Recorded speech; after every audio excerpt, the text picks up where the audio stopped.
I specifically requested that my seat be isolated from any undesirable passengers, and I expect that arrangement to be honored." The sharp, imperious voice cut through the usually serene atmosphere of the Pinnacle Airways Crown Elite Lounge like a knife through silk. Victoria Whitmore stood at the mahogany concierge desk, her perfectly manicured fingernails drumming an impatient rhythm against the polished surface. At 52, she wore her wealth-like armor, a pristine Armani blazer in charcoal gray, a Hermes Birkin bag worth more than most people's cars clutched in her diamond-ringed fingers, and an expression of perpetual disdain that suggested the world owed her something it could never quite deliver. Behind the desk, Carlos Mendez maintained his professional smile despite the growing knot in his stomach. At 28, he'd been managing the Crown Elite Lounge for 3 years, and he'd dealt with entitled passengers before. But something about Mrs. Whitmore's tone carried an edge that made him deeply uncomfortable. "Mrs. Whitmore," Carlos said, his voice calm and measured, "you're confirmed in seat 2B on flight 4228 to London. It's one of our flagship first-class suites with complete privacy. The seat beside you, 2A, is unoccupied, so you'll have the entire pod section to yourself." Victoria's perfectly sculpted eyebrows drew together in a frown. "What about seat 1A? I can see from here it's the premium position. Who's sitting there?"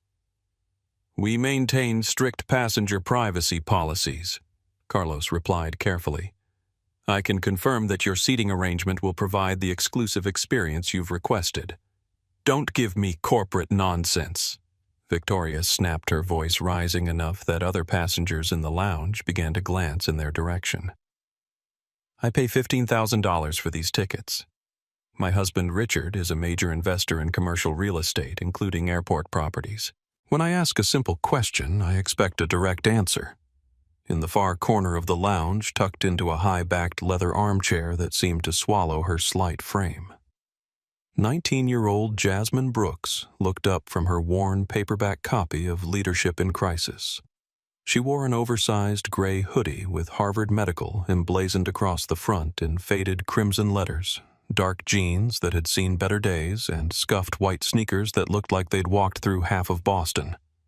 Large noise-canceling headphones hung around her neck, and a simple black backpack sat at her feet. To any casual observer, she looked exactly like what she was supposed to look like, a college student who'd somehow managed to scrape together enough money for a lounge day pass, maybe the daughter of airline employees using staff privileges. What they couldn't see was the sharp intelligence in her dark eyes as she observed Victoria's performance, or the way her fingers moved across her phone screen, taking careful notes. Text to Dad. Interesting customer behavior, developing in Crown Lounge. Full discrimination protocol may be necessary. Response from Damon. Remember what we discussed. Sometimes the best education comes from watching people reveal themselves completely. Jasmine smiled slightly and returned her attention to the escalating situation at the concierge desk. Mrs. Whitmore, Carlos was saying, his patience clearly being tested. "I understand your preference for privacy. However, I cannot share passenger manifests or seating details for other travelers. What I can tell you is that every passenger in our Crown Lounge has been thoroughly vetted and meets our Diamond Tier membership requirements." Vetted Victoria laughed, but there was nothing pleasant about the sound. "Look around this lounge, young man. Do you see anyone who doesn't belong? Anyone who looks like they're here because of diversity quotas rather than merit?" The question hung in the air like smoke, thick and toxic. Near the champagne bar, a distinguished businessman in his 40s, David Peterson, according to the name on his laptop case, shifted uncomfortably in his chair. By the window, a young woman with a professional camera and laptop open was frantically typing, occasionally glancing up with barely concealed outrage. Her press badge identified her as Emma Thompson, freelance travel journalist. Carlos felt sweat forming under his collar. 3 years of customer service training hadn't prepared him for this level of blatant discrimination, especially not from someone who clearly had the connections to make his life difficult. "Ma'am," he said carefully. All of our guests are here based on their membership status and... Their membership status? Victoria interrupted, her voice dripping with sarcasm. How exactly does someone like that... She gestured vaguely toward Jasmine's corner. Afford Crown Elite membership. What's the monthly fee now? $3,000? I doubt she makes that in 6 months. Jasmine's pen paused mid-word. She looked up again, meeting Victoria's gaze for just a moment before returning to her notes. Her expression remained completely neutral, but something flickered in her eyes. Not anger, but calculation. Note to self. Subject exhibits classic discriminatory profiling based on appearance and assumed economic status. Clear violation of company equal treatment policies. Recommend immediate intervention training for all customer-facing staff. Emma Thompson's fingers flew across her laptop keyboard. She'd come to Miami to write a puff piece about luxury airport lounges for a travel magazine, but this was turning into something much more significant. She glanced around, noting the other passengers' reactions. Some looked uncomfortable but remained silent. Others seemed to be deliberately ignoring the situation. Only the young woman in the corner appeared to be taking notes as if this were some kind of academic exercise. Perhaps Carlos suggested, his voice tight with suppressed frustration. You might prefer to wait for boarding in one of our private suites. I can arrange for a dedicated attendant, and I'm not hiding in a suite because you can't maintain proper standards in your common areas, Victoria declared. I want to know exactly who has access to first-class seating on my flight. I have a right to know what kind of elements I'll be traveling with. The words hung in the air like a slap. David Peterson closed his laptop with more force than necessary and stood up, his jaw tight. Emma looked up from her typing, her eyes blazing. Even the elderly couple sharing afternoon tea near the window were staring now, their whispered conversation forgotten. Jasmine set down her pen and regarded Victoria with the kind of cool assessment that might have unnerved someone who was paying attention. But Victoria was too caught up in her own performance to notice. Text to Dad. Escalation confirmed. Subject now making explicit discriminatory statements in public. Recommend full documentation protocol. Response from Damon.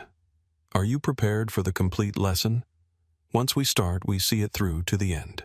Reply. Ready when you are, Dad. She's creating exactly the training scenario we discussed.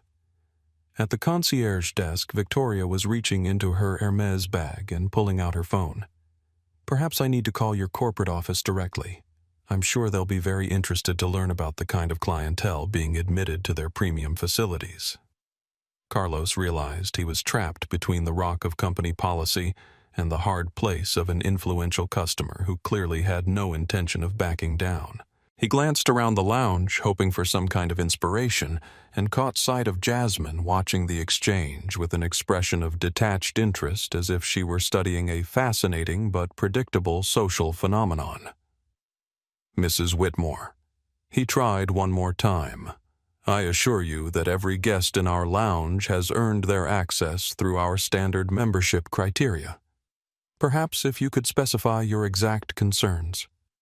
My exact concerns, Victoria said slowly, her voice gaining volume and venom, are that I'm paying premium prices to be surrounded by people who understand quality discretion and proper behavior, not scholarship students and diversity hires who think a designer hoodie makes them fit in. The silence that followed was deafening.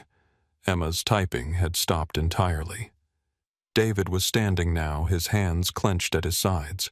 The elderly couple looked horrified, and in her corner, Jasmine calmly reached for her phone again. Text to Dad.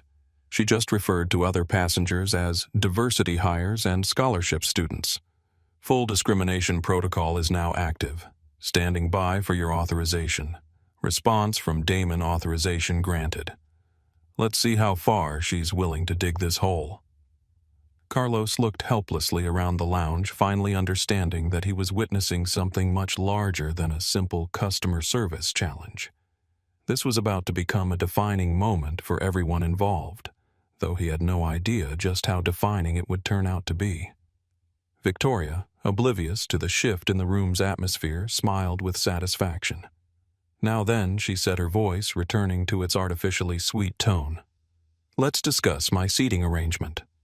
I want a complete passenger manifest for first class, and I want any questionable bookings investigated before we board.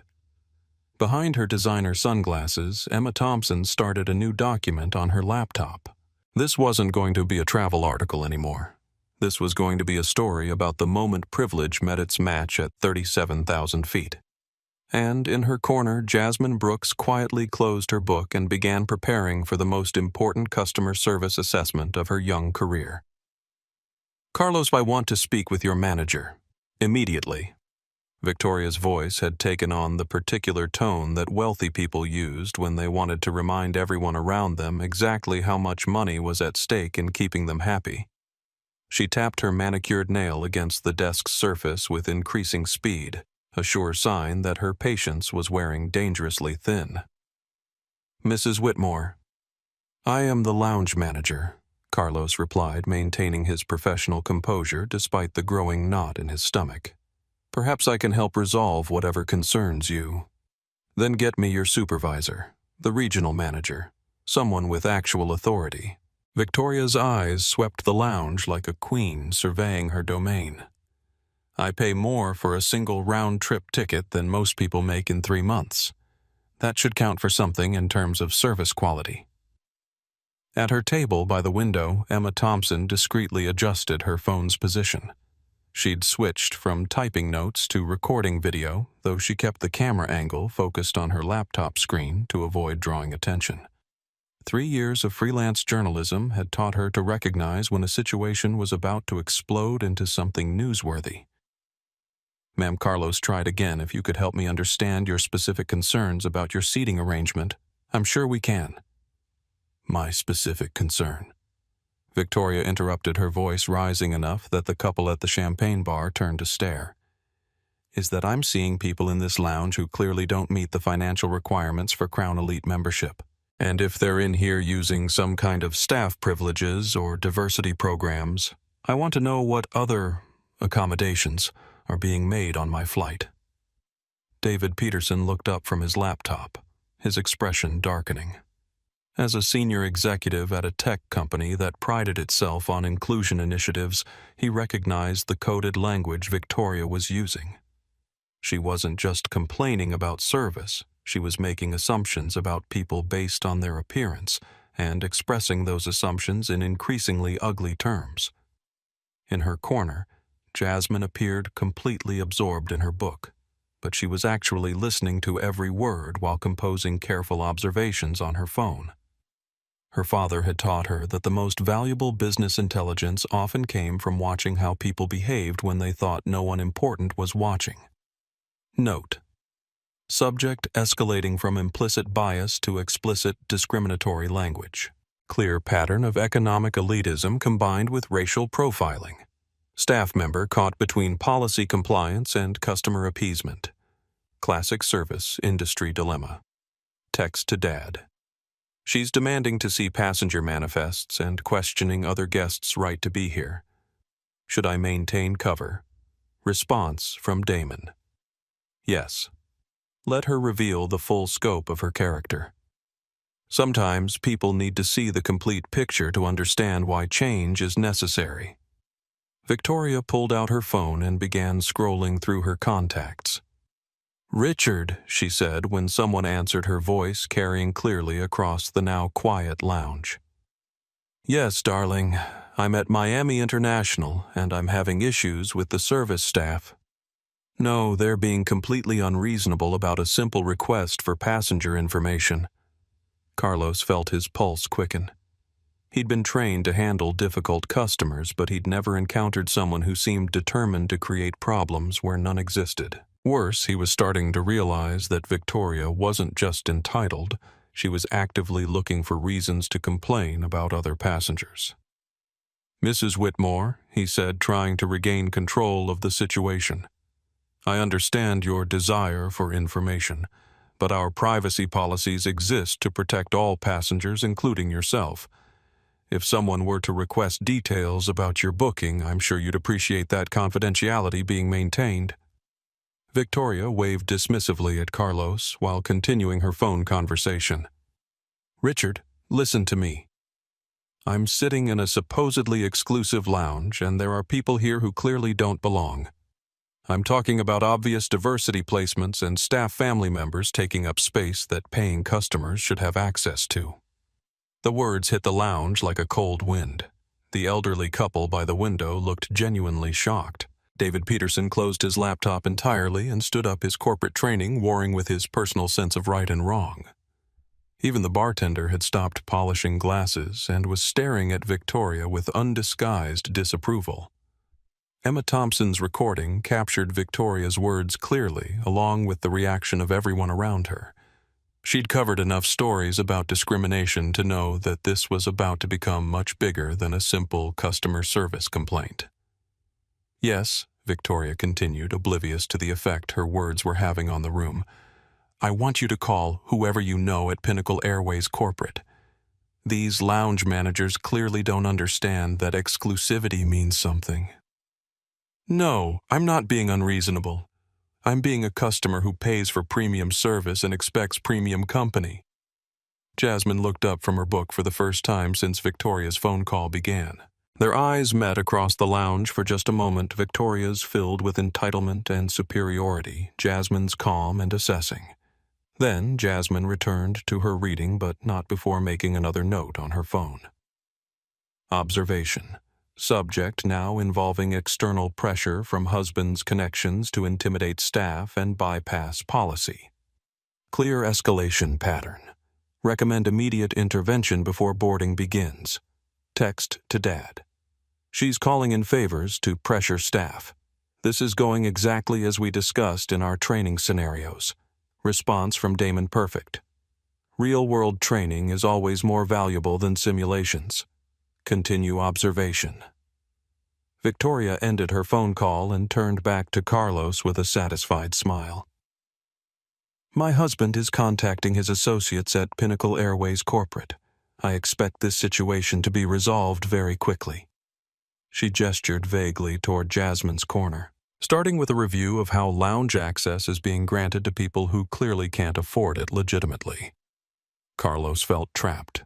His training told him to de-escalate and accommodate, but his conscience was screaming that what Victoria was demanding was not just wrong, it was discriminatory in the most blatant possible way. "Mrs. Whitmore," he said carefully, "I want to ensure you have the best possible travel experience. However, I cannot and will not question other guests' right to be here based on their appearance or your assumptions about their financial status." Victoria's face flushed red. Assumptions. Look around, Carlos. Use your eyes. Do you really think that girl in the corner paying for Crown Elite membership out of her own pocket? Please. The lounge had gone completely silent now. Every conversation had stopped, every newspaper had been lowered, every laptop closed. All eyes were on Victoria, though she seemed to interpret this attention as validation rather than horror. David Peterson finally reached his breaking point. He approached the concierge desk, his expression grim.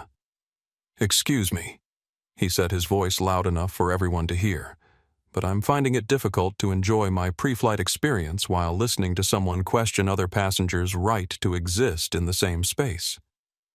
Victoria turned to face him, her expression shifting from surprise to indignation. "And you are someone who believes that Crown Elite membership should be about service quality, not about excluding people based on how they look or what you think they can afford." "Oh, please," Victoria scoffed. "Don't lecture me about inclusion and diversity. I've heard it all before. Some of us still believe that exclusive means exclusive." Emma Thompson stood up from her table, her phone now openly recording Mrs. Whitmore. "I'm a travel journalist, and I have to ask, are you comfortable with your comments being part of the public record?" Victoria barely glanced at Emma. "Absolutely. I'm not ashamed of believing that premium services should be reserved for premium customers. If that makes me the villain in someone's diversity story, so be it. And in her corner, Jasmine Brooks made one final note before closing her book and preparing for boarding. Subject has now made discriminatory statements on camera and indicated willingness to have those statements publicized. Full documentation complete. Ready to proceed to next phase. The boarding announcement for Flight 428 to London echoed through the lounge, but nobody moved immediately. The tension in the air was too thick, the battle lines too clearly drawn. Everyone could sense that something significant was about to happen, though none of them could have imagined just how significant it would turn out to be. Attention passengers. We are now beginning pre-boarding for Flight 428 to London Heathrow. We invite our Diamond Elite members and passengers requiring special assistance to board at this time. The announcement crackled through the Crown Lounge speakers, but the usual bustle of passengers gathering their belongings was notably subdued. The confrontation at the concierge desk had created an atmosphere of anticipation that no one seemed eager to break. Victoria Whitmore was the first to move naturally. She swept past Carlos without another word, her Hermes bag clutched like a weapon and her heels clicking against the marble floor with military precision. Finally, she announced to no one in particular, "I need to speak with the crew about passenger security protocols." David Peterson shook his head and began packing his laptop. "This should be interesting," he muttered loud enough for Emma Thompson to hear. Emma was already slinging her camera bag over her shoulder. "I've covered a lot of travel stories," she said, keeping her voice low, "but I've never seen anything quite like this. She's going to get on that plane and continue this performance. Someone should warn that girl."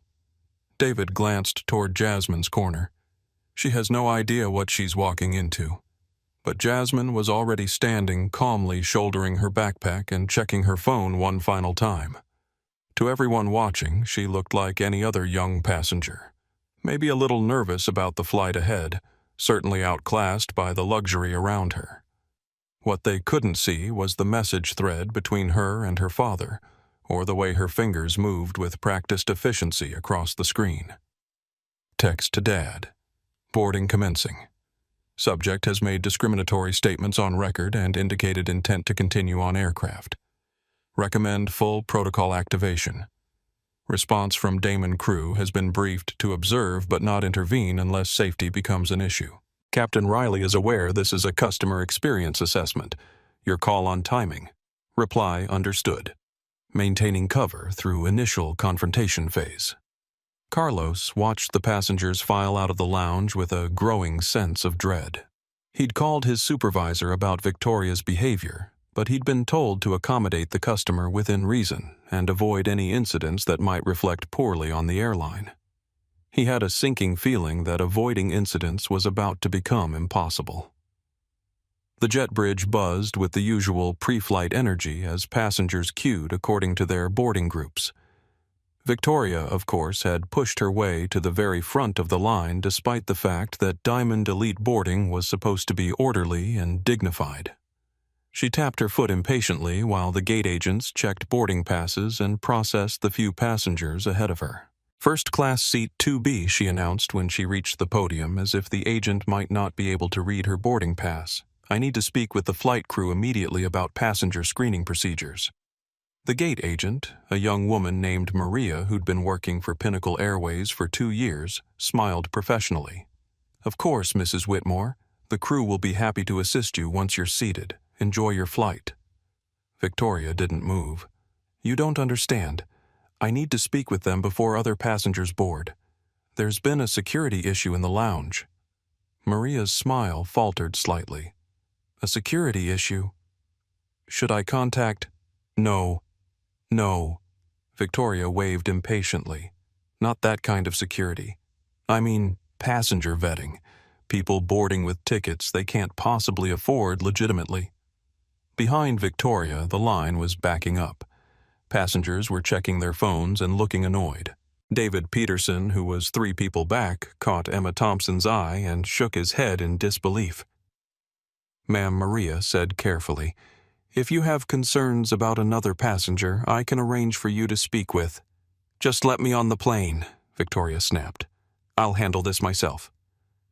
She marched down the jet bridge like a woman on a mission, her heels echoing off the walls. Behind her, the other first-class passengers followed at a more measured pace, though several were already pulling out their phones. Jasmine waited until the initial rush had died down before approaching the gate. She moved with the kind of calm confidence that comes from knowing exactly where you belong and why you're there, though. To casual observers, she simply looked like a young woman trying not to be intimidated by the luxury travel experience. "Boarding pass," Maria asked, and Jasmine handed over her phone with the mobile pass displayed. "Seat 1A. Thank you." Maria's eyes widened slightly as she scanned the barcode.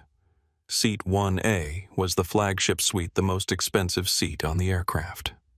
She looked up at Jasmine, taking in the faded hoodie, the worn jeans, the complete absence of typical first-class passenger indicators, and then back at her screen. "Is everything okay?" Jasmine asked politely. "Oh yes, everything's fine," Maria said quickly, though she made a note to watch this interaction play out. Something told her this flight was going to be memorable. "Enjoy your flight, Miss Brooks."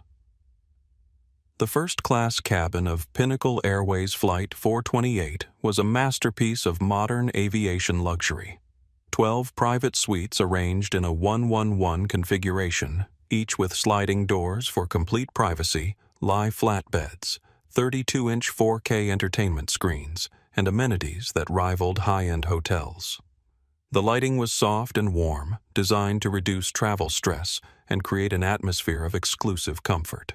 Victoria was already in her seat 2B, but she wasn't settling in. Instead, she was standing in the aisle, gesticulating emphatically at Sofia Valencia, the lead flight attendant. Sofia had been with Pinnacle Airways for 8 years and had dealt with every type of difficult passenger imaginable, but something about this conversation was setting off alarm bells in her head. "What I'm telling you," Victoria was saying, her voice carrying clearly through the cabin, "is that there's been some kind of booking error. Or fraud. I don't know how else to explain it." Sofia maintained her professional smile, though her eyes were alert. "Mrs. Whitmore, if you suspect fraudulent activity, I'll need to file a report with our security team. Can you be more specific about your concerns?" The girl who was in the lounge, young black, dressed like she's heading to a gymnasium. She's supposedly booked in seat 1A, but that's impossible. Sofia felt her stomach clench. In 8 years of flying, she'd learned to recognize discrimination disguised as security concerns. "Ma'am, all passengers have been properly screened through our booking system. If someone has a boarding pass for seat 1A, then your system has been compromised," Victoria interrupted. "Look, I'm not trying to cause trouble. I'm trying to prevent an embarrassing situation for your airline when it comes out that someone hacked your reservation system or is using stolen credit cards." Other passengers were starting to board now, filtering into the first-class cabin with the quiet efficiency of people accustomed to luxury travel. David Peterson appeared, took one look at the scene unfolding near seat 2B, and shook his head. He'd hoped the drama would stay in the lounge. Emma Thompson boarded next, her journalist instincts immediately homing in on the conversation between Victoria and Sofia. She found her seat 4F and began setting up her equipment ostensibly to document her luxury travel experience, but really to capture whatever was about to unfold. "Mrs. Whitmore." Sofia said, her voice maintaining its professional calm despite her growing unease. "I understand you have concerns, but I cannot investigate another passenger's booking without specific evidence of wrongdoing. If you'd like to file a formal complaint—" "I don't want to file a complaint," Victoria said, her voice rising.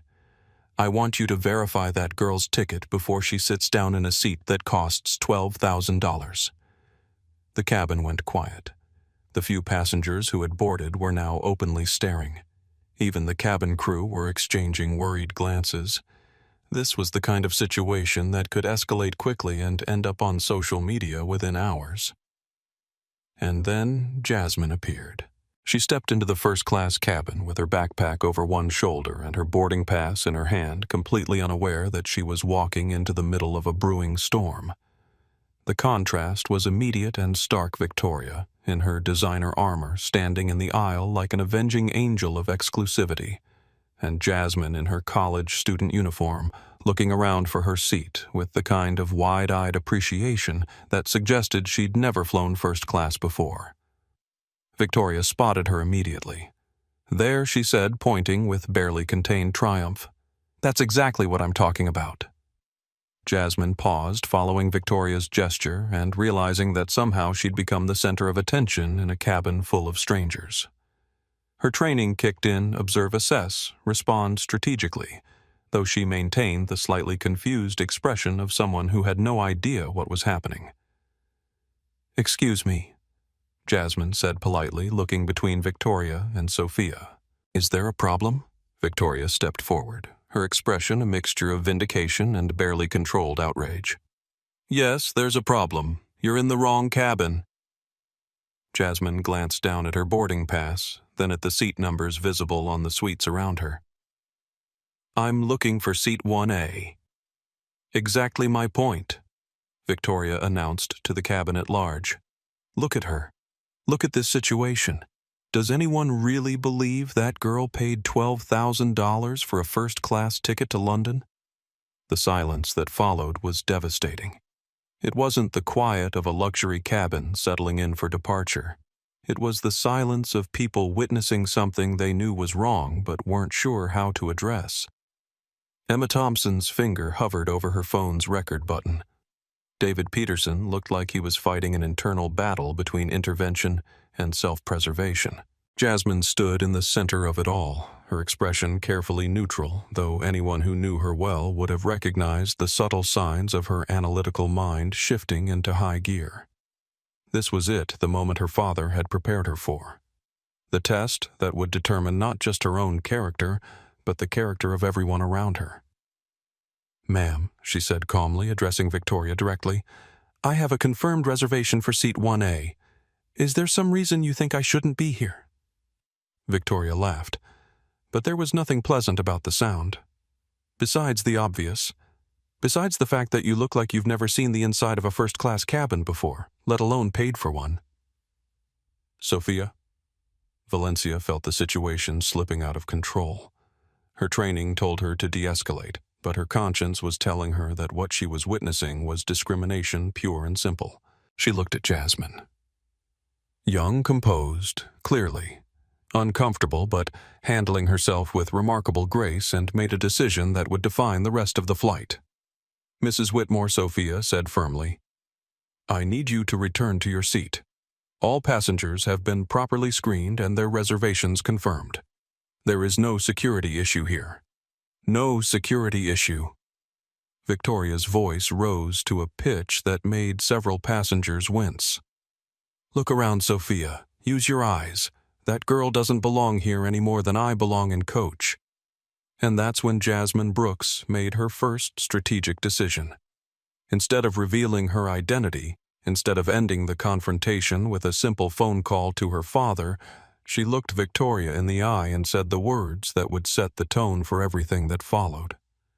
"You're absolutely right about one thing, ma'am. One of us definitely doesn't belong here." The words hung in the air like a challenge, and Victoria Whitmore's face went through several shades of red before settling on a mottled crimson that clashed spectacularly with her carefully applied makeup. "Did you just—" Victoria sputtered, her voice climbing to a pitch that made the crystal champagne flutes ring sympathetically. "Did this child just threaten me?" Jasmine remained perfectly still, her backpack still slung over one shoulder, her expression calm and composed. "I didn't threaten anyone, ma'am. I simply agreed with your observation that one of us doesn't belong here.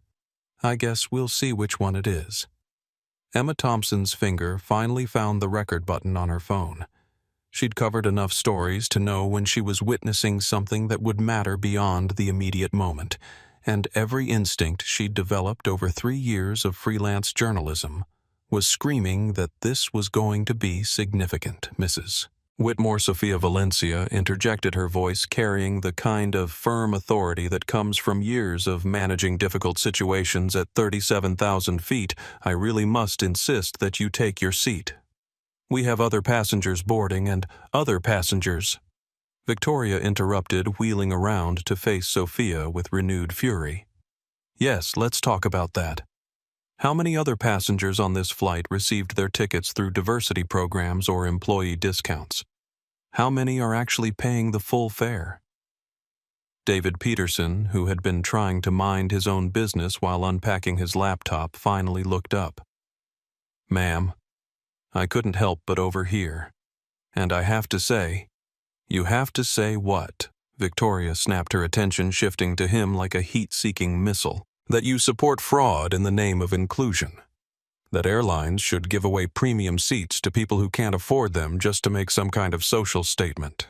I have to say that you're making assumptions about a fellow passenger based on nothing more than her appearance, David replied steadily, his corporate training in conflict resolution warring with his personal desire to tell Victoria exactly what he thought of her behavior.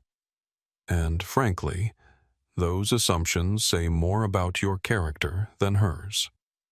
Victoria's laugh was sharp and bitter. My character? I'm a paying customer who expects a certain level of quality from a premium service. That includes the clientele. The word clientele dripped with enough venom to kill a small animal. Several passengers who had been trying to ignore the confrontation now looked up from their phones and tablets, their expressions ranging from uncomfortable to openly disgusted. Jasmine maintained her position in the center of the aisle, but she pulled out her phone and began typing. To any observer, it looked like she might be texting friends about the crazy woman she'd encountered on her flight. In reality, she was documenting every word for the customer service assessment that this had become. Note: Subject escalating to direct accusations of fraud and questioning other passengers' right to service based on appearance. Clear pattern of discriminatory behavior. Crew member attempting de-escalation but customer resistant to reasonable intervention. Text to Dad. She's now involving other passengers and making company-wide accusations about discriminatory ticket distribution. Should I maintain position or de-escalate? Response from Damon: maintain position. We need to see the full scope of how our staff handles this kind of discrimination. Captain Riley is monitoring but letting crew manage for now. Excuse me, miss. Victoria's voice cut through Jasmine's texting, and she looked up to find Victoria standing directly in front of her, close enough that Jasmine could smell the expensive perfume and see the carefully concealed lines around her eyes.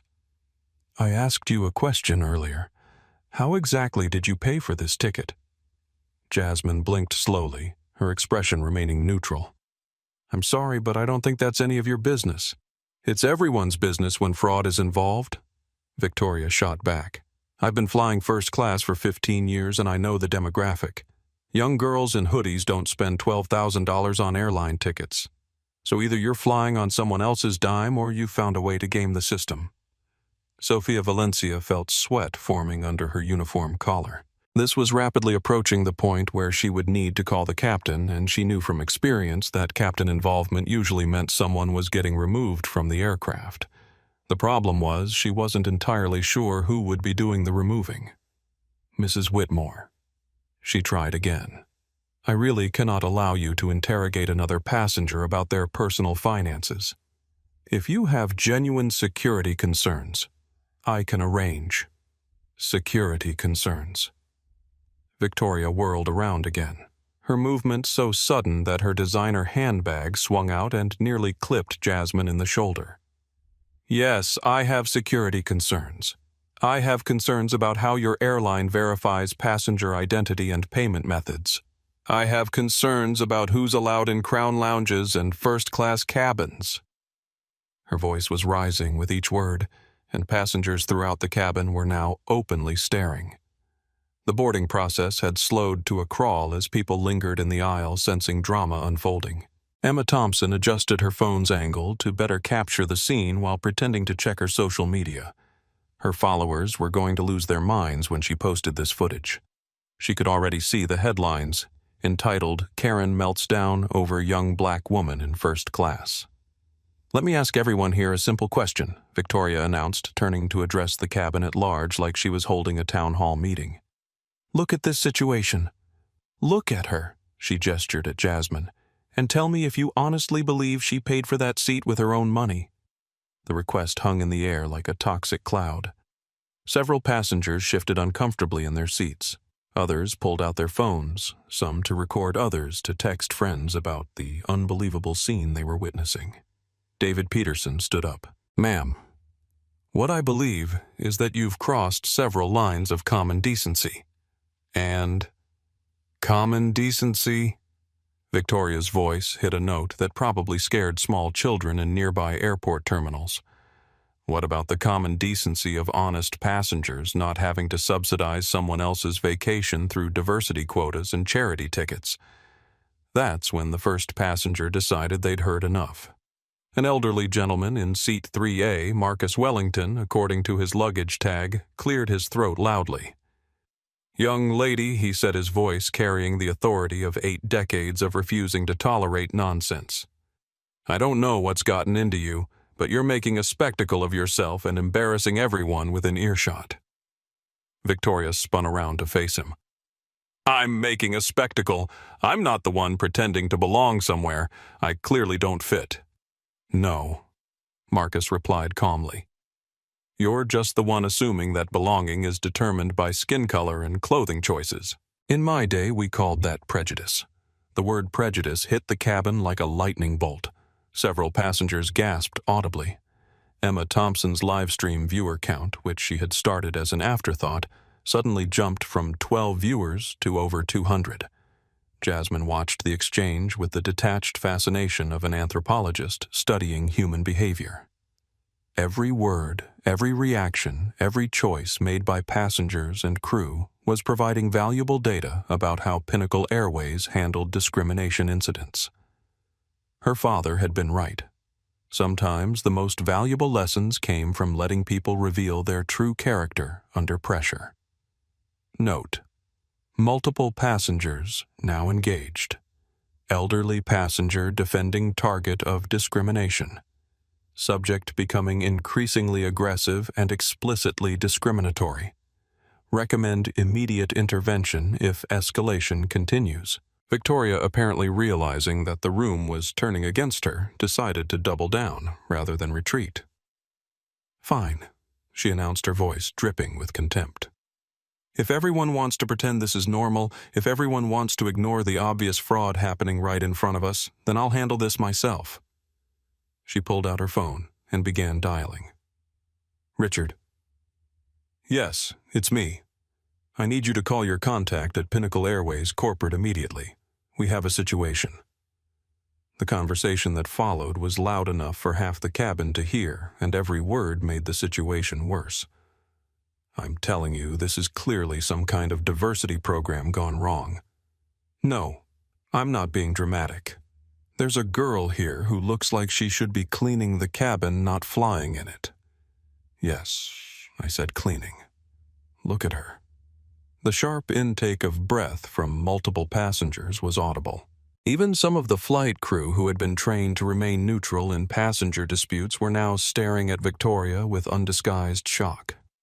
Sofia Valencia looked around the cabin, taking in the faces of passengers who had paid thousands of dollars for a luxury travel experience and were instead getting a front-row seat to what appeared to be a textbook case of racial discrimination. She made a decision. Mrs. Whitmore, she said, her voice carrying a new edge of authority. I need you to end that phone call and take your seat immediately. I will not. Victoria replied, not bothering to cover the phone. Richard, tell them I pay $15,000 for these tickets, and I expect a certain standard of passenger. She paused, listened to whatever her husband was saying, and her expression shifted from righteous indignation to genuine anger. What do you mean, be careful? What do you mean things are being recorded? I don't care who's recording. I'm being defrauded by an airline that's giving away seats to people who don't belong in, ma'am. The voice was calm, quiet, and carried an unmistakable note of authority that cut through Victoria's tirade like a blade through silk. Everyone in the cabin turned to look at Jasmine, who had spoken for the first time since her initial response to Victoria's accusations. Ma'am Jasmine repeated, her voice still calm, but now carrying something that made several passengers sit up straighter. I think you've said enough. Victoria stared at her, momentarily speechless at being interrupted by someone she considered so far beneath her notice. Actually, Jasmine continued, pulling out her phone again, I think you've said exactly enough. Thank you for the demonstration. And she began typing again, her fingers moving with practiced efficiency across the screen, documenting every word of Victoria's meltdown for a report that would soon change both their lives in ways neither of them could possibly imagine. Victoria stared at Jasmine's phone, as if it were a weapon aimed directly at her perfectly maintained facade. Demonstration? What demonstration? What are you writing? But Jasmine didn't answer immediately. She was too busy composing what would become the most consequential text message in Pinnacle Airways corporate history. Text to Dad. Full discrimination incident captured. Subject has made explicit racial statements, questioned passenger verification protocols company-wide, and refused multiple de-escalation attempts by crew. Recommend immediate corporate intervention authorization. Response from Damon Jasmine. I've been watching the live stream that started from your flight. We're approaching 50,000 viewers across multiple platforms. Are you prepared for the complete protocol? Reply. Ready to proceed. She's given us everything we need for comprehensive policy review. Victoria snatched the phone away from her ear, though her husband's voice was still audible through the speaker. Richard, I'll call you back. This situation is getting completely out of hand. She snapped the phone shut and advanced on Jasmine, her designer heels clicking ominously against the cabin floor.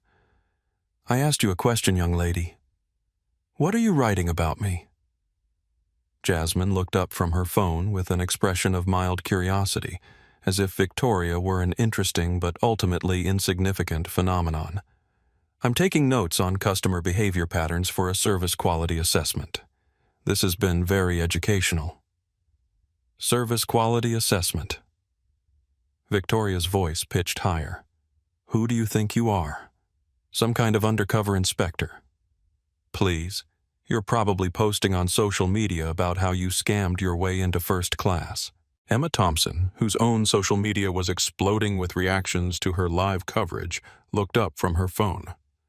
Actually, ma'am, from what I can see, you're the only one here who's creating content worth posting. Victoria spun around to face Emma. Are you recording this? I'm a travel journalist documenting my flight experience, Emma replied calmly. Though I have to say, this isn't the kind of first-class service story I was planning to write. Turn it off, Victoria demanded. Turn it off right now. I don't consent to being recorded. Ma'am David Peterson interjected, standing up from his seat with his laptop still balanced in his hands. You're in a public space, speaking loudly enough for everyone to hear. I don't think consent is really the issue here. Victoria whirled around to face him, her movements becoming increasingly erratic as she realized that every person in the cabin was now either recording her defending Jasmine or both. This is a conspiracy, she announced to the cabin at large. You're all working together to make me look unreasonable for expecting basic standards. Marcus Wellington, the elderly gentleman in seat 3A, chuckled dryly. My dear woman, you don't need our help to look unreasonable. You're managing that quite well on your own. The comment drew nervous laughter from several passengers, which seemed to push Victoria even further over the edge. She pulled out her phone again and began dialing frantically. I'm calling corporate headquarters directly, she announced. We'll see how funny this is when I'm speaking to the CEO himself. Sofia Valencia exchanged glances with the other flight attendants.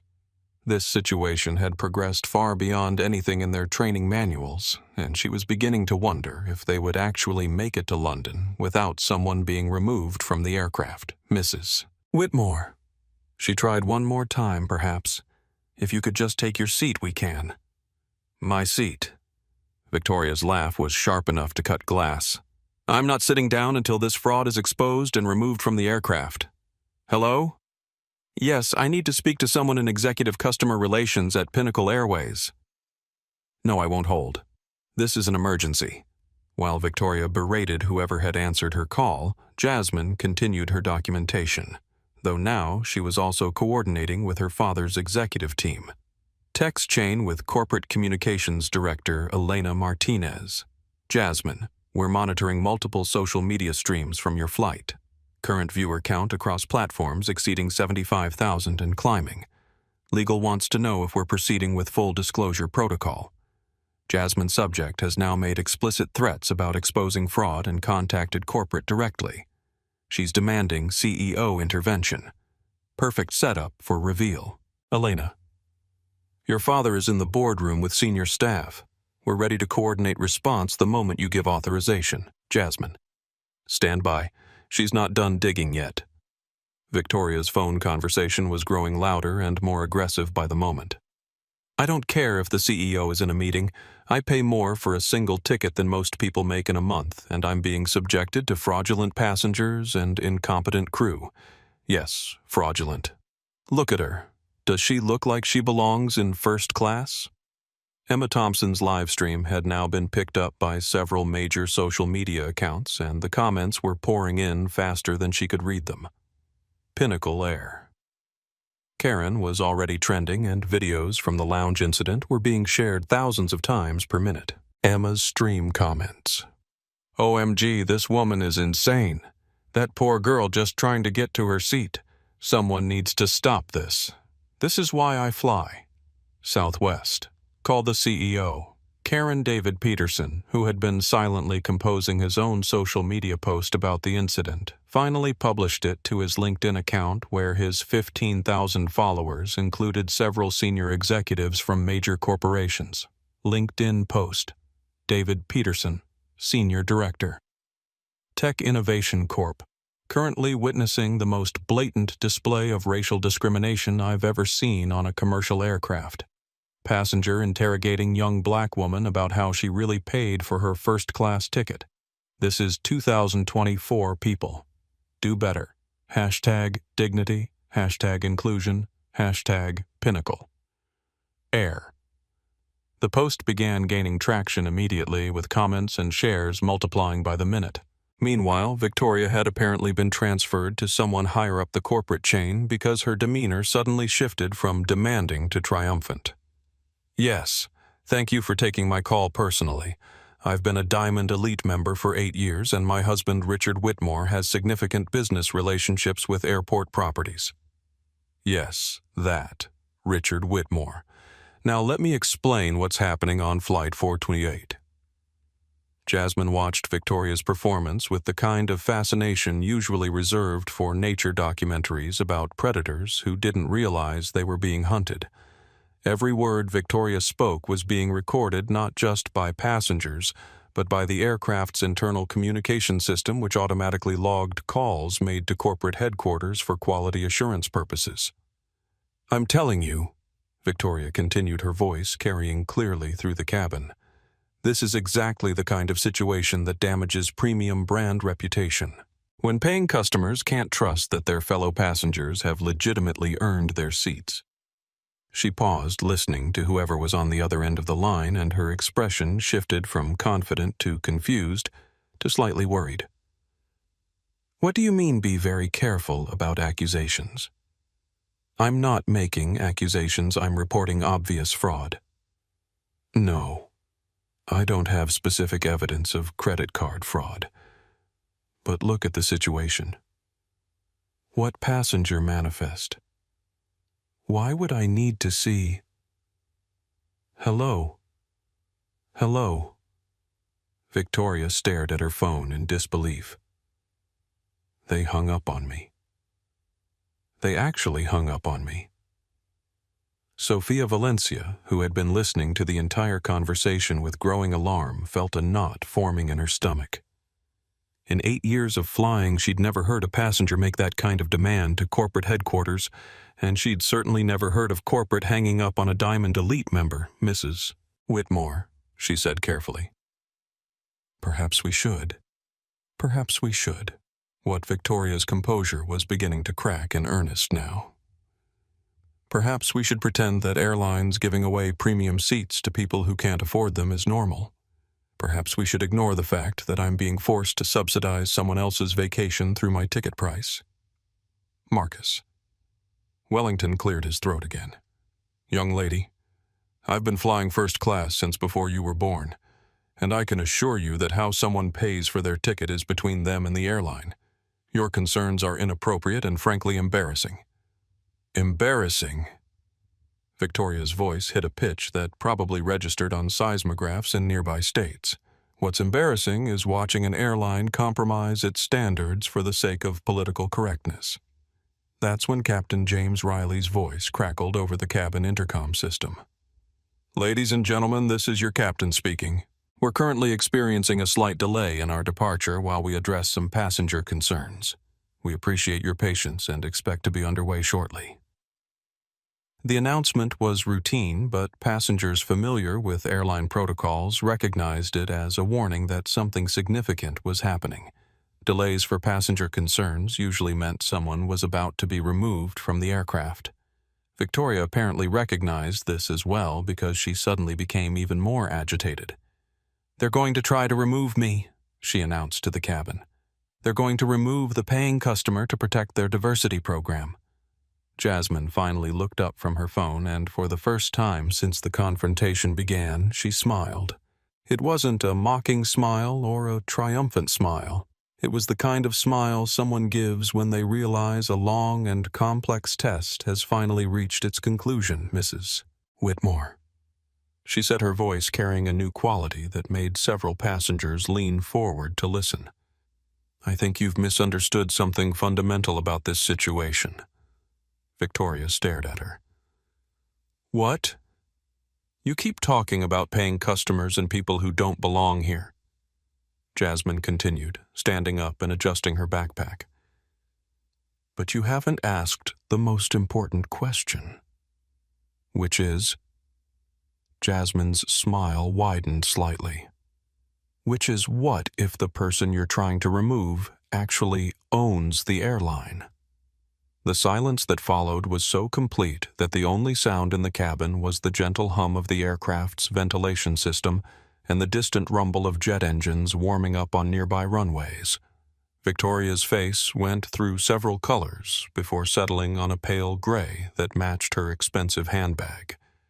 And from somewhere in the cabin, Emma Thompson whispered into her live stream, "Oh my God. Oh my God. I think this is about to get really interesting." The words "owns the airline" hung in the air like a thunderclap, followed by the kind of silence that occurs when an entire group of people suddenly realizes they've been watching the wrong movie. Victoria Whitmore's face went through a fascinating spectrum of colors from pale gray to flushed red to a sickly green that suggested her body was having trouble processing what her ears had just heard. "Owns the airline?" Victoria's voice came out as barely more than a whisper. "What are you talking about?" Jasmine didn't answer immediately. Instead, she pulled out her phone again and showed Victoria the screen. The contact name displayed clearly read, "Dad, CEO, Office Direct." "I think," Jasmine said calmly, "it's time for you to understand exactly who you've been trying to have removed from this aircraft." Victoria stared at the phone screen like it might suddenly reveal itself to be an elaborate hoax. That's impossible. You're just a college student. You're wearing a hoodie." "Yes," Jasmine agreed pleasantly. "I am wearing a hoodie. Harvard Medical, if you look closely. And you're absolutely right that I'm young. 19 to be exact. But what you seem to have missed is that being young and wearing comfortable clothes doesn't actually prevent someone from having a last name like Brooks." The name hit the cabin like a physical blow.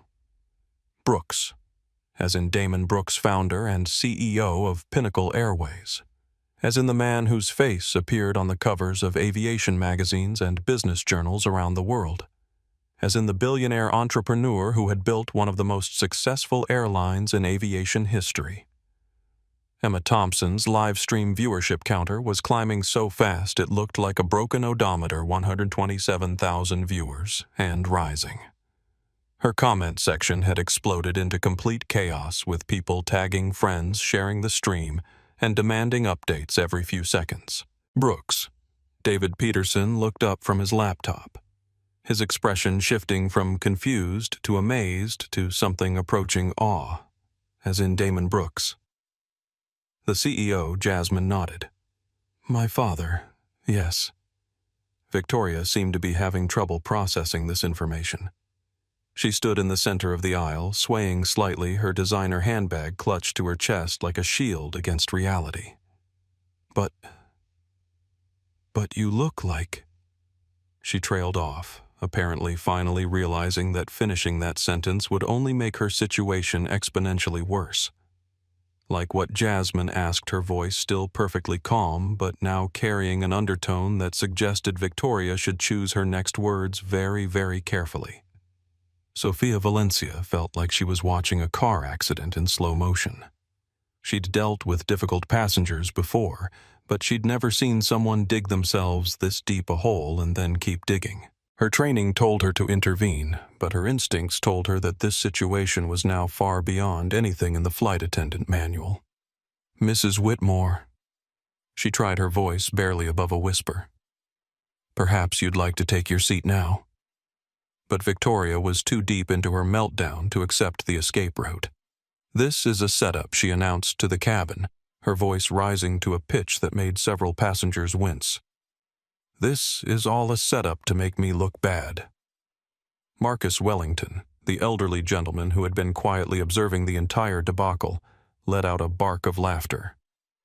My dear woman, if this is a setup, then you've been the most cooperative target in history. Emma Thompson was frantically typing updates into her social media accounts, barely able to keep up with the demand for information from her followers. Twitter update, @EmmaTravels Breaking Woman, who demanded young black passenger be removed from first class, just learned the passenger is the daughter of the CEO.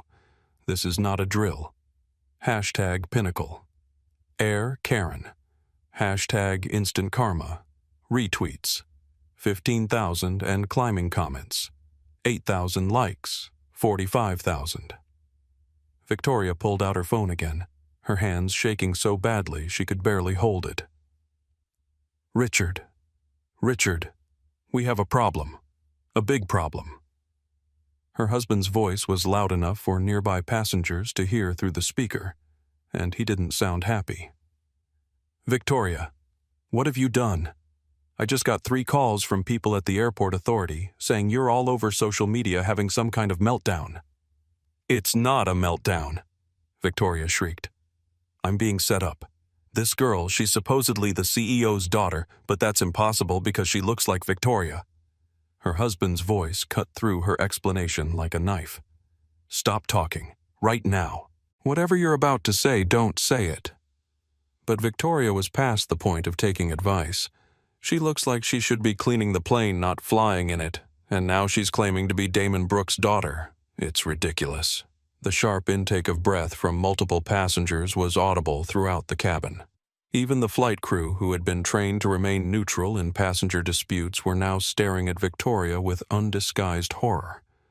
Jasmine pulled out her phone and calmly hit speed dial. The phone rang once before a familiar voice answered. Hi, Dad. The words carried clearly through the cabin, and everyone heard the warm paternal tone of the response. Hi, sweetheart. How's the customer experience assessment going? Jasmine glanced around the cabin, taking in the faces of shocked passengers, mortified crew members, and one woman who looked like she was about to faint. It's been very educational, she said into the phone. I think we've gathered enough data for a comprehensive training program. Excellent. I've been monitoring the situation through the live streams. Are you ready to conclude the assessment? Victoria, who had been listening to this conversation with growing horror, suddenly lurched forward. Let me talk to him. This is all a misunderstanding. I'm a Diamond Elite member. I've been flying with this airline for 8 years. Jasmine looked at Victoria with the kind of calm assessment that suggested she was studying an interesting but ultimately disappointing laboratory specimen. Dad, Mrs. Whitmore would like to speak with you. Put her on speaker, came the reply, and suddenly the entire cabin could hear the voice of Damon Brooks, one of the most recognizable executives in the aviation industry. Victoria snatched the phone with trembling hands. "Mr. Brooks, sir. This is Victoria Whitmore, Diamond Elite member 4A7B9. There's been a terrible misunderstanding, Mrs." Whitmore came the calm, professional voice of Damon Brooks. "I've been watching the live stream of your interaction with my daughter. Please explain to me exactly what misunderstanding you're referring to." Victoria's mouth opened and closed several times before any sound came out. I didn't know. She doesn't look like what Mrs. Whitmore." The question hung in the air like a sword over Victoria's head.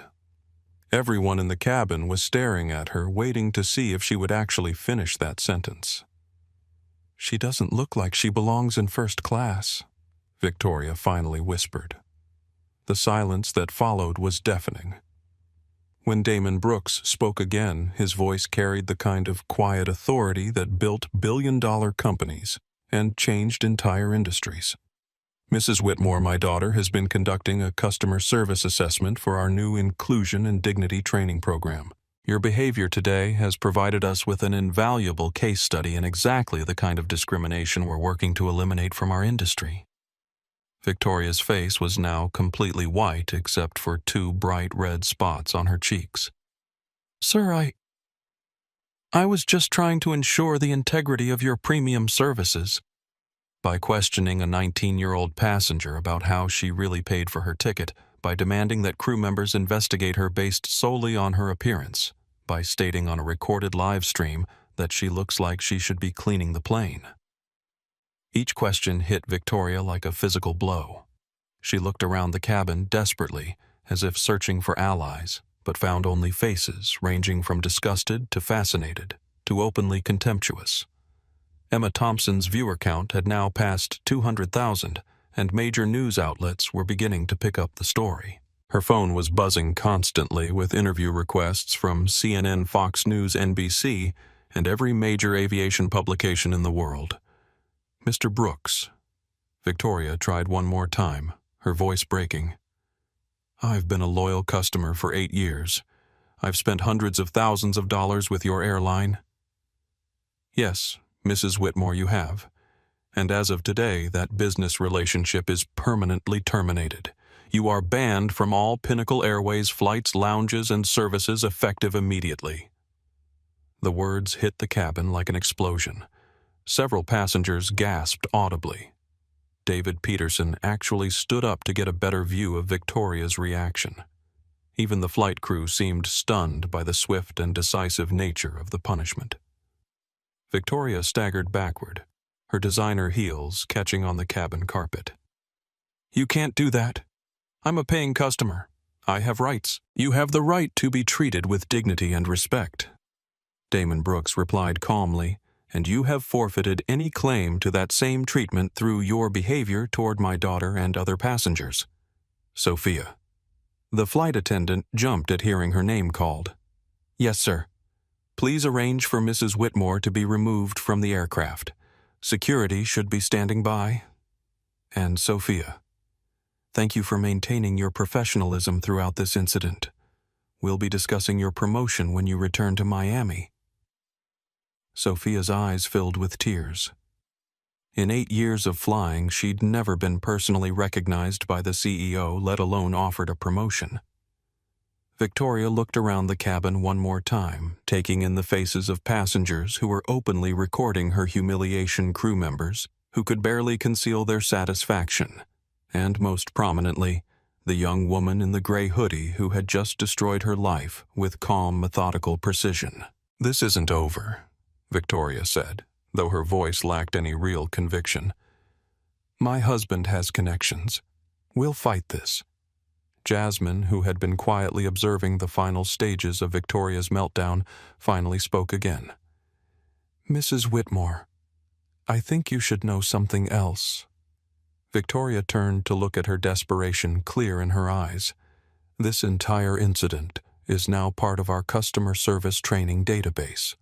Your behavior will be used to teach airline staff worldwide how to recognize and respond to discrimination. thousands of employees will watch your performance as an example of exactly what not to tolerate from passengers. Victoria's remaining composure finally, completely, utterly collapsed. She began sobbing, not the elegant tears of a sophisticated woman, but the messy, desperate crying of someone who had just realized the true scope of their catastrophic error in judgment. Through the cabin windows, passengers could see airport security approaching the aircraft. The reckoning was no longer coming. It had arrived. Airport security appeared at the aircraft door like harbingers of consequence, their uniforms crisp and their expressions professionally neutral. The lead officer, a woman named Sergeant Martinez, who had been dealing with difficult airline passengers for 12 years, stepped into the first-class cabin and immediately assessed the situation.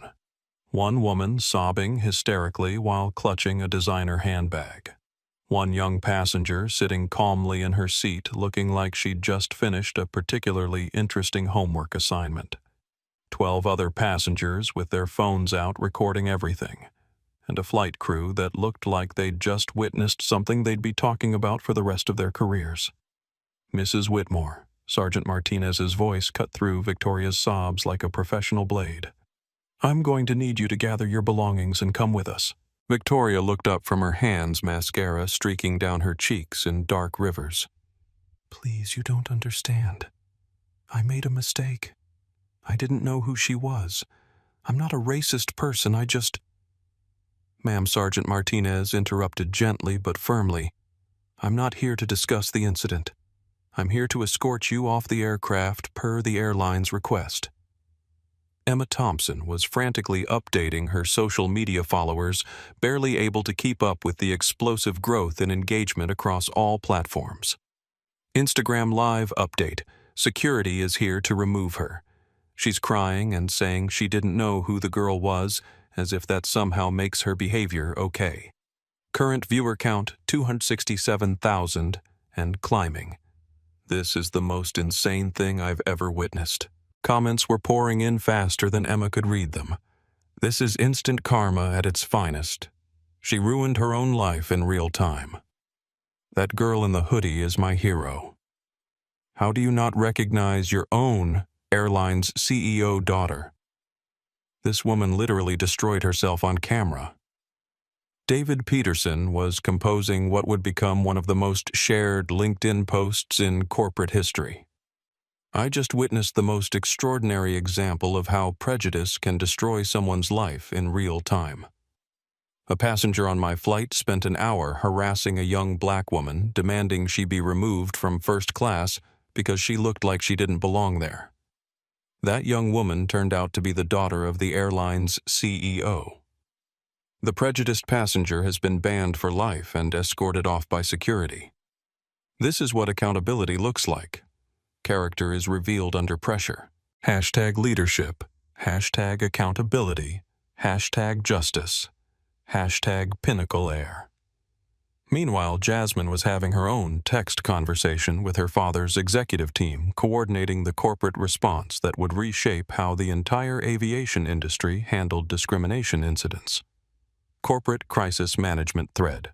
Elena Martinez, Communications Director Jasmine. We're now trending worldwide on every platform. #Pinnacle. Air Karen has over 2 million posts. Legal wants to confirm we're proceeding with full transparency protocol. Jasmine. Confirmed. Mrs. Whitmore has provided the perfect case study. Recommend immediate press release and policy update announcement. Legal counsel, Sarah Kim. All recordings are legally obtained. Public space, no expectation of privacy. We're clear to use this for training purposes. Her statements about diversity quotas and people who don't belong are textbook discrimination examples. Damon Brooks, sweetheart, you've handled this perfectly. The training program we developed from this incident will help eliminate this kind of behavior across the entire industry. Jasmine. Thanks, Dad. Sometimes the best lessons come from letting people reveal who they really are. Victoria was now standing in the aisle, supported by one of the security officers because her legs seemed unable to hold her weight independently. Her carefully arranged appearance had completely dissolved. Her hair was disheveled, her makeup streaked, her designer clothing wrinkled from her emotional collapse. "Please," she whispered to Sergeant Martinez, "is there any way? Can I just apologize? Can I make this right somehow?" Marcus Wellington, the elderly passenger, who had been watching the entire debacle with the fascination of someone who had lived through enough history to recognize a defining moment, cleared his throat. "My dear woman," he said gently, "some mistakes can't be unmade. The question is what you learn from them." Sophia Valencia, who was still processing the fact that she'd just been promised a promotion by the CEO himself, approached Victoria with a mixture of professional courtesy and personal satisfaction. "Mrs. Whitmore, I'll need your boarding pass and any Pinnacle Airways membership cards. Your Diamond Elite status has been revoked along with your lifetime ban." The practical implications of her actions were beginning to dawn on Victoria. No more first-class travel, no more Crown Elite lounges, no more premium airline status. Her entire social identity had been built around the exclusivity of luxury travel, and in the space of an hour she had destroyed it all. "What am I supposed to tell people?" Victoria asked, though she seemed to be talking more to herself than to anyone else. Jasmine looked up from her phone, and for the first time since the confrontation began, her expression showed something approaching sympathy. "Mrs. Whitmore," she said quietly, "maybe you could tell them the truth. That you learned assumptions can be expensive. That appearance doesn't determine worth. That dignity isn't determined by designer labels." Victoria stared at her, and for a moment the cabin saw a glimpse of the person she might have been if her privilege hadn't poisoned her perspective. "I'm sorry," Victoria whispered. "I'm genuinely sorry." "I know," Jasmine replied, "but sorry doesn't undo the words. It doesn't erase the recording. It doesn't change the fact that you spent an hour trying to have me removed from a plane my family owns because of how I look." The stark honesty of the statement hit the cabin like a cold wind. Everyone understood that they had witnessed something that went far beyond a simple airline incident. They had watched privilege meet consequence, prejudice meet justice, and assumption meet reality. Captain James Riley's voice crackled over the intercom one final time. "Ladies and gentlemen, we apologize for the extended delay. We'll be pushing back from the gate momentarily for our flight to London. Thank you for your patience." As security escorted Victoria toward the aircraft door, she turned back one final time. "Will this be all over the news?" Emma Thompson looked up from her phone where notifications were still pouring in from news outlets requesting interviews. "Ma'am, this isn't just news. This is viral history. Your behavior is going to be studied in business schools and diversity training programs for decades." Victoria's last expression as she disappeared down the jet bridge was one of complete, devastating comprehension. She had not just ruined her travel privileges or embarrassed herself in front of a few dozen passengers. She had created a permanent record of discriminatory behavior that would follow her for the rest of her life. The cabin door closed behind her with a definitive thud, and suddenly the atmosphere changed completely. Passengers began applauding, not the polite, restrained clapping of first-class travelers, but genuine, sustained applause born of witnessing justice served in real time. Jasmine Brooks, the 19-year-old in the gray hoodie who had just taught an entire aircraft about dignity, power, and the danger of assumptions, simply smiled and returned to her book. After all, she had a flight to catch, and somewhere over the Atlantic she had reports to write about the future of customer service in the aviation industry. The lesson was complete. The real journey could now begin. As the aircraft door sealed shut, sealing Victoria's fate on the other side, the atmosphere in the first-class cabin underwent a transformation that bordered on the mystical. It was as if the entire space had been holding its breath for the past hour and could finally exhale. Captain James Riley's voice came over the intercom, warm and professional. "Ladies and gentlemen, this is your captain speaking. We're cleared for pushback, and should be airborne shortly. I want to personally apologize for the delay and commend our passengers and crew for maintaining their dignity throughout a challenging situation. Sometimes the most important journeys happen before we even leave the ground. Emma Thompson was still frantically managing her exploding social media accounts, but she paused to look directly at Jasmine. "Miss Brooks, I'm a travel journalist, and I have to ask, was this planned? Were you deliberately testing the system?" Jasmine carefully bookmarked her place in her paperback novel and looked up. "My father always taught me that the best way to understand how a system works is to observe how it treats people when it thinks no one important is watching." David Peterson leaned forward in his seat. "So this was a genuine customer experience assessment. Every passenger interaction is a learning opportunity," Jasmine replied. "But Mrs. Whitmore's behavior exceeded even our worst-case training scenarios. She provided us with a master class in discrimination that will help us train staff worldwide." Marcus Wellington, who had been quietly observing this exchange, smiled with genuine appreciation. "Young lady, you handled that situation with more grace and wisdom than many people twice your age. Your father must be very proud." Jasmine's phone buzzed with an incoming call. She glanced at the screen and smiled. "Speaking of my father," she answered on speaker, knowing that the entire cabin was listening. "Hi, Dad." Damon Brooks's voice filled the cabin with warmth and authority. "Jasmine, I've been monitoring the entire situation through our security protocols and social media streams. You demonstrated exactly the kind of leadership we need in this industry." "Thank you. I learned from watching you handle difficult situations with patience and strategic thinking. The footage from today will become the cornerstone of our new inclusion training program.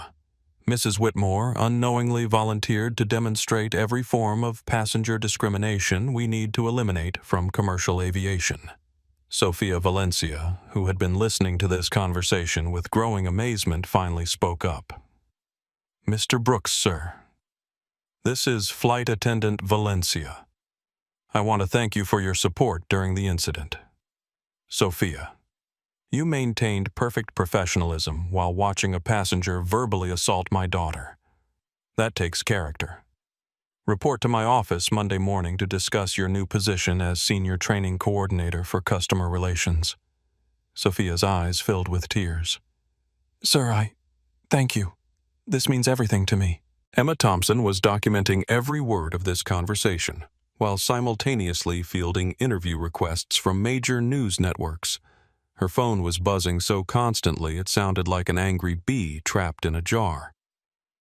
"Mr. Brooks," she called out, "I'm Emma Thompson, travel journalist. Would you be willing to provide a statement about what happened here today? Ms. Thompson, my daughter tells me you've been documenting this entire incident. Would you be interested in exclusive access to develop our discrimination awareness campaign? This story needs to be told properly." Emma nearly dropped her phone. "Sir, that would be... Yes. Absolutely yes." David Peterson raised his hand like he was in a business meeting. "Mr. Brooks, I'm David Peterson, Senior Director at Tech Innovation Corp. What your daughter did today, that was leadership at its finest. She turned a negative situation into a teachable moment for an entire industry." "Thank you, Mr. Peterson. Real leadership often means staying calm while others lose their composure. Jasmine has been preparing for this kind of situation since she was old enough to understand that people might judge her based on assumptions rather than character." The aircraft was now taxiing toward the runway, but nobody seemed to be thinking about their destination anymore. They were too caught up in the realization that they had witnessed something unprecedented, a perfect storm of prejudice meeting consequence in the most public way possible. Marcus Wellington leaned forward in his seat. "Miss Brooks, if I may ask, how often does this kind of discrimination happen to you?" Jasmine considered the question carefully. "More often than you might think, less often than it used to. The difference is that today I was in a position to do something about it that would create lasting change." Her phone buzzed with a text from her father's communications team. Elena Martinez Jasmine. We're now trending in 47 countries. Every major news outlet wants an interview. The White House press secretary just mentioned the incident in their daily briefing as an example of corporate accountability in action. Jasmine. Recommend we focus on the positive message, how the industry can do better, not just what went wrong today. Elena, perfect. You're thinking like a CEO already. Emma Thompson looked up from her phone, which was displaying a notification that her live stream had been viewed over 500,000 times in the past hour. Miss Brooks, you've essentially created the most powerful diversity training video in corporate history, and you did it in real time. Sometimes the best training comes from unscripted moments, Jasmine replied, Mrs. Whitmore gave us something no simulation could provide: authentic discriminatory behavior that we can use to teach people what to watch for and how to respond. Captain Riley's voice came over the intercom again. Flight attendants, please prepare the cabin for takeoff. And passengers, thank you for reminding us today that dignity isn't about the price of your ticket or the label on your clothes. It's about how we treat each other when it matters most. As the aircraft accelerated down the runway, passengers throughout first class were posting updates, sharing videos, and telling friends about what they had witnessed.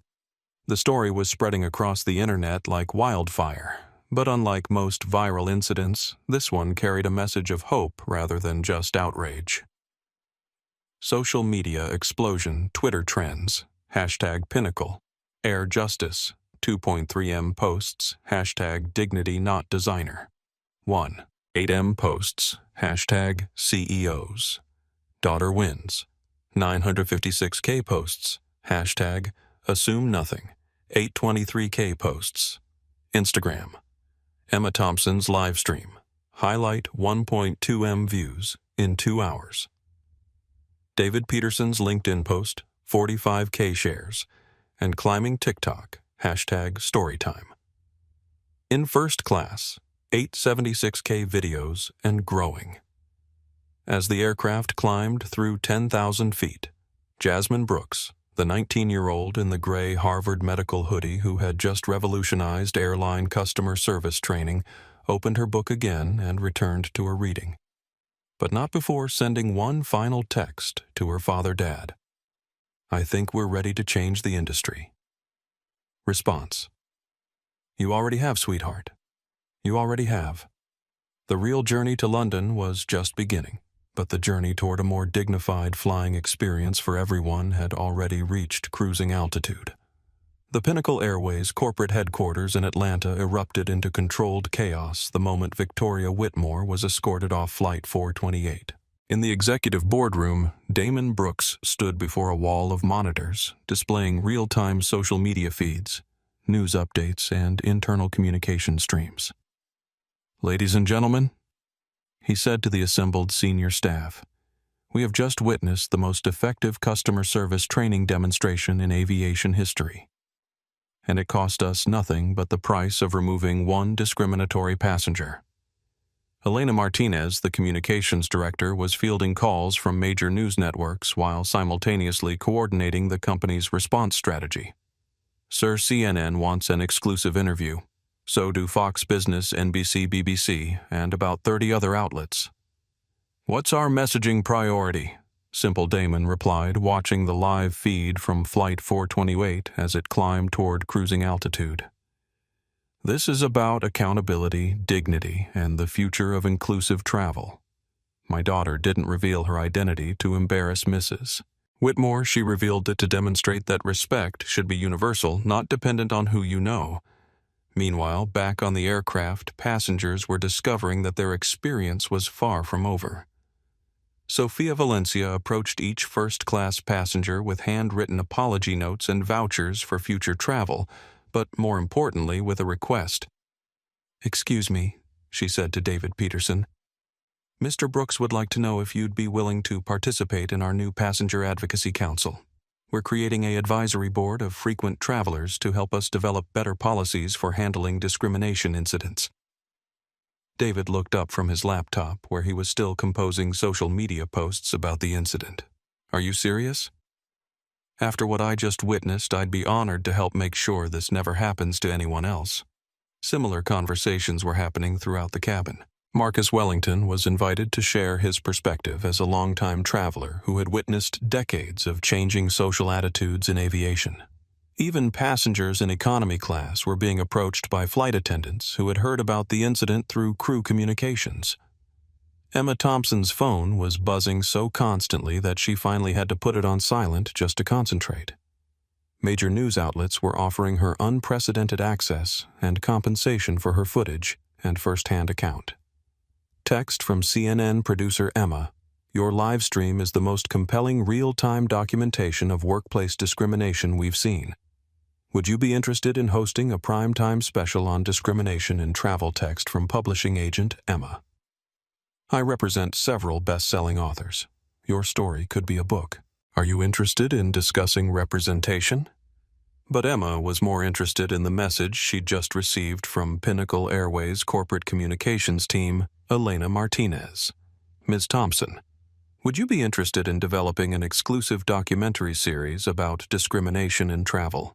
We'd provide unprecedented access to our training programs and policy development process." Emma: "I'm absolutely interested. This story is bigger than one incident. It's about changing an entire industry culture." As Flight 428 reached cruising altitude, passengers were beginning to understand that they had become part of something historic. The incident wasn't just going viral, it was creating real immediate change in corporate policy. Jasmine's phone chimed with updates from her father's executive team. Legal department: "Jasmine, we're fast-tracking new discrimination response protocols based on today's incident. Every crew member will receive mandatory training using Mrs. Whitmore's behavior as a case study." Human resources: "We're implementing a zero-tolerance policy for passenger discrimination with immediate lifetime bans for verified incidents. Mrs. Whitmore's case will be the template. Customer relations passenger support requests are up 300%. People sharing their own discrimination stories and thanking us for taking a stand. This is unprecedented positive response." Training division: "Your assessment notes from the incident are being incorporated into our global training curriculum. Every Pinnacle Airways employee will see this footage as part of their certification process." Jasmine looked around the cabin, taking in the faces of passengers who had witnessed her methodical dismantling of Victoria's prejudice. They weren't looking at her with the awe or curiosity she sometimes encountered when people learned she was Damon Brooks's daughter. Instead, they were looking at her with respect for how she had handled the situation, for her grace under pressure, for her strategic patience. "Ladies and gentlemen," Captain Riley's voice came over the intercom, "I want to share some news from our corporate headquarters. In response to today's incident, Pinnacle Airways is immediately implementing new industry-leading anti-discrimination policies. Every employee will receive updated training, and we're establishing a passenger dignity council to ensure incidents like this never happen again on our aircraft." Spontaneous applause broke out throughout the cabin, but it wasn't the polite clapping of airline announcements. It was the genuine appreciation of people who had witnessed justice served and change implemented in real time. Sophia Valencia approached Jasmine's seat with a small gift box. "Miss Brooks, this is from the entire crew. We wanted to thank you for showing us how to handle discrimination with dignity and strength." Inside the box was a gold pin shaped like wings with an inscription, "Dignity in Flight, Inaugural Ambassador." It was Jasmine realized the first of what would become a company-wide recognition program for passengers and employees who stood up against discrimination. "Thank you," Jasmine said, genuinely moved. "But you all handled this perfectly. You followed protocol while supporting what was right." As news of the incident continued to spread across social media and traditional news outlets, the broader implications were becoming clear. This wasn't just about one airline or one discriminatory passenger. It was about accountability in the digital age, about the power of documenting injustice and about the responsibility of corporations to create inclusive environments. Breaking news updates. CNN Airline CEO's daughter exposes discrimination through undercover assessment. Fox Business Pinnacle Airways, stock up 8% after discrimination response. BBC U.S. airline incident sparks global conversation about travel dignity. Aviation Week industry experts call for adoption of Pinnacle's new discrimination protocols. By the time Flight 428 was halfway across the Atlantic, 3 other major airlines had announced they were reviewing their own discrimination policies. Victoria Whitmore had inadvertently triggered the most significant advancement in aviation inclusion policies in decades. Jasmine pulled out her tablet and began drafting what would become the framework for industry-wide change, the Dignity in Flight Initiative. A comprehensive approach to eliminating discrimination in commercial aviation. Today's incident demonstrates that discrimination in travel is not a customer service problem. It is a human rights issue that requires immediate, comprehensive action. The following recommendations will establish new standards for dignity, inclusion, and accountability in commercial aviation. As she typed, messages continued pouring in from passengers, crew members, and corporate executives around the world. But the most meaningful message came from her father, Damon Jasmine. What you accomplished today went beyond customer service assessment. You showed an entire industry how to stand up for dignity without losing your dignity in the process. I'm proud to call you my daughter, and I'm honored to have you as my eventual successor. Jasmine. Thanks, Dad. Just remember, sometimes the most powerful thing you can do is stay calm while others lose their composure. And sometimes the best lesson is letting people teach themselves who they really are. The revolution in airline customer service had begun at 37,000 feet, initiated by a 19-year-old in a hoodie who understood that true power comes not from demanding respect, but from commanding it through character. 3 hours into Flight 428, as the aircraft cruised smoothly over the North Atlantic, the cabin had settled into an atmosphere unlike anything the crew had ever experienced. Instead of the usual first-class isolation, passengers hidden behind privacy screens, absorbed in their own exclusive worlds, people were talking. Actually, talking, sharing stories, connecting over what they had witnessed. David Peterson had moved to the seat next to Marcus Wellington, and the 2 men were deep in conversation about discrimination they had witnessed in their respective industries. Emma Thompson was interviewing Sofia Valencia about her experience handling the incident, developing material for what was already being called the most important travel documentary in years. And in Seat 1A, Jasmine Brooks was video calling with students from her Harvard classmates who had been watching the live stream coverage and were amazed to see their quiet study partner at the center of a global conversation about dignity and justice. Jasmine. We're watching the news coverage, her roommate Sarah was saying through the tablet screen. CNN is calling you the quiet revolutionary who changed air travel. How does that feel? Jasmine smiled, glancing around the cabin where passengers were still sharing their own stories of travel discrimination with each other. It feels like the beginning of something important. But honestly, I didn't do anything special. I just refused to be moved from where I belonged. Her father's voice joined the call from his Atlanta office. Sometimes refusing to move is the most revolutionary act possible, sweetheart. Dr. King understood that. Rosa Parks understood it. And now you've shown a new generation what quiet resistance looks like. Emma Thompson, who had been listening to this conversation while reviewing her footage, approached Jasmine's seat. Miss Brooks, with your permission, I'd like to share something with you. She handed Jasmine her phone, which displayed a rapidly growing thread of messages from passengers on other flights, airport workers, airline employees, and travelers around the world. At Traveling Nurse Kim. Watching the hashtag Pinnacle. Air video made me cry. I've been judged on flights for wearing scrubs, told I looked suspicious. Thank you for showing us how to stand up with dignity. At Dad off 3 girls. My daughters watched your video and asked if they could be brave like the girl in the hoodie. You've given them a new role model. Airline employee. Maria, I work for a different airline, but we're already discussing implementing dignity training based on what happened on your flight. You've changed the entire industry. At Grandpa Joe, 87. Flew first class for 40 years. Never seen someone handle prejudice with such grace. That young lady has character money can't buy. This is what matters. Jasmine said, scrolling through hundreds of similar messages. Not that Mrs. Whitmore learned a lesson, but that other people feel empowered to stand up for themselves and others. Captain Riley's voice came over the intercom one final time before landing. Ladies and gentlemen, as we begin our descent into London Heathrow. I want to share some news from our corporate headquarters. Because of today's incident and the global response it generated, Pinnacle Airways is establishing the Dignity in Flight Foundation, a non-profit organization dedicated to eliminating discrimination in travel worldwide. Our passenger in Seat 1A will serve as the Foundation's first youth ambassador.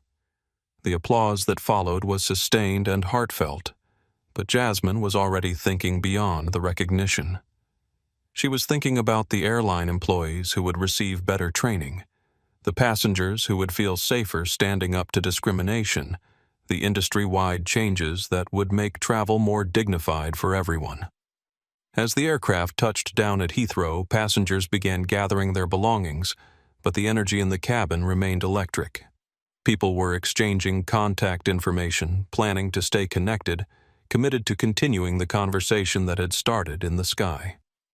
Sophia Valencia approached Jasmine one final time. Miss Brooks, I've been flying for 8 years, and I've seen a lot of difficult situations. But I've never seen someone turn a negative experience into such positive change. You didn't just handle discrimination, you transformed it into education. Sophia, you and your crew did exactly what you were trained to do. You maintained professionalism while supporting what was right. That's what made the difference. As passengers deplaned, many stopped to speak with Jasmine, to share their own stories, to thank her for showing them what dignity under pressure looked like. The elderly gentleman, Marcus Wellington, paused at her seat. Young lady, I've lived through civil rights movements, women's liberation, and decades of social change. What you did today, that patient strategic dismantling of prejudice while maintaining your own dignity, that's how real progress happens. Emma Thompson was the last passenger to leave, still filming, still documenting, but now as a partner in telling the story rather than just an observer. Jasmine, this story is going to change lives, not just because of what happened, but because of how you handled what happened. As Jasmine finally stood to leave the aircraft, she paused to look back at Seat 2B, Victoria's empty seat that had started this entire journey. She felt no satisfaction at Victoria's humiliation, no triumph at her downfall. Instead, she felt the weight of responsibility that came with having a platform to create change. Final text to Dad. Landing complete. Assessment concluded. Recommend immediate implementation of all proposed dignity protocols. This was never about one discriminatory passenger. It was about changing an entire culture of tolerance for intolerance. Response. Already in progress, sweetheart. By the time you're back in Boston, every major airline in the world will be revising their discrimination policies. You didn't just defend yourself today. You defended everyone who's ever been told they don't belong somewhere they've earned the right to be. 6 months later, the Pinnacle Airways Dignity and Flight Training Program had become the industry standard, adopted by airlines across 6 continents. Victoria Whitmore's public meltdown had cost her more than first-class privileges. Her husband's business partnerships dissolved under social media pressure, leading to their quiet divorce, and her retreat to a small apartment in Ohio where she worked at a travel agency booking economy flights for others, while reflecting on how assumptions can destroy everything you've built. Emma Thompson's documentary, 37,000 Feet of Justice, won 3 Emmy Awards, and launched her career as the leading voice in travel equality journalism. David Peterson started a corporate mentorship program for young professionals facing workplace discrimination, while Marcus Wellington established a scholarship fund for students pursuing careers in aviation and hospitality. Captain Riley became the face of Pinnacle's Inclusive Training Initiative, and Sofia Valencia now leads the most comprehensive anti-discrimination program in commercial aviation history. And Jasmine. She kept the gray Harvard medical hoodie, wearing it to every board meeting as she prepared to take over as CEO. Because sometimes the most powerful thing you can wear is authenticity, and the most revolutionary act is simply refusing to move when you belong exactly where you are. Her father's airline didn't just change its policies, it changed the world's understanding of what dignity in travel really means, one flight at a time.